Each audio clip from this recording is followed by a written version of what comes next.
বাংলাদেশে মানুষের পাশে দাঁড়িয়ে থাকে, উপজেলাবাসীর পাশেও দাঁড়িয়েছে। যাচ্ছে প্রধান অতিথি মহোদয়কে সালাম জানিয়ে অভিবাদন মঞ্চ ত্যাগ করলো। উপজেলা পরিষদ ল্যাবরেটরি স্কুল, স্কুলটি প্রতিষ্ঠিত হয়েছে 1998 সালে। 11 জন শিক্ষক কর্মরত এবং শিক্ষার্থীর সংখ্যা 310 জন। মাঠ ত্যাগ করছে।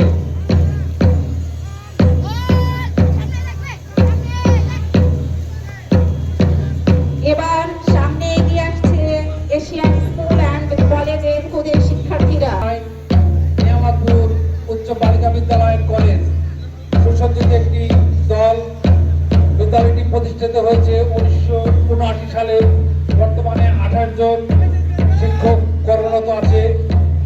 প্রতি বছর তারা সুন্দরভাবে বিভিন্ন তিয়াংশি প্রি ক্যাডেট স্কুল,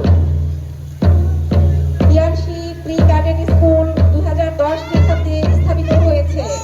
এই বিদ্যালয়ের বর্তমানে তিয়াংশি খুদের শিক্ষার্থীরা প্রধান অতিথিকে সম্মান প্রদর্শন করে সামনে এগিয়ে যাচ্ছে। এবার এগিয়ে আসছে দীপ্তমণিবাই উত্তরা মডেল স্কুল। তারা সেলফি প্রাইজ অতিক্রম করবে। অভিবাদন জানানোর জন্য এবার মঞ্চের দিকে এগিয়ে আসছে নিয়ামতপুর পাবলিক স্কুল, প্রায় 500 জন।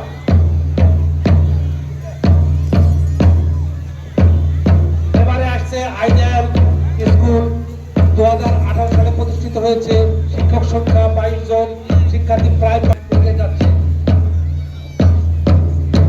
অভিবাদন জানানোর জন্য মঞ্চের দিকে এগিয়ে আসছে